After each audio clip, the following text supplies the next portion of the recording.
ورحمة الله وبركاته. أعوذ بالله من الشيطان الرجيم. بسم الله الرحمن الرحيم.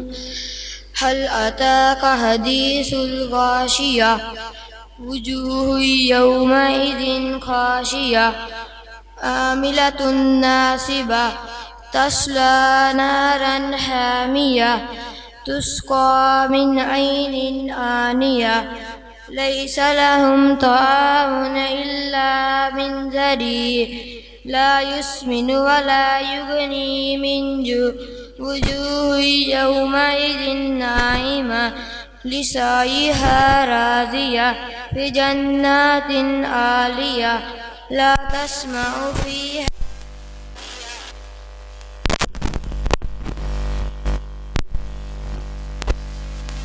وأكواب موضوعة ونمارق مصفوفة وزرابي مبثوثة أفلا ينظرون إلى الإبل كيف خلقت وإلى السماء كيف نصبت وإلى الأرض كيف سطحت فذكر إنما أنت مذكر لست عليهم بمسيطر إلا من تولى وكفر فيعذبه الله العذاب الأكبر إن علينا إيابهم ثم إن علينا حسابهم.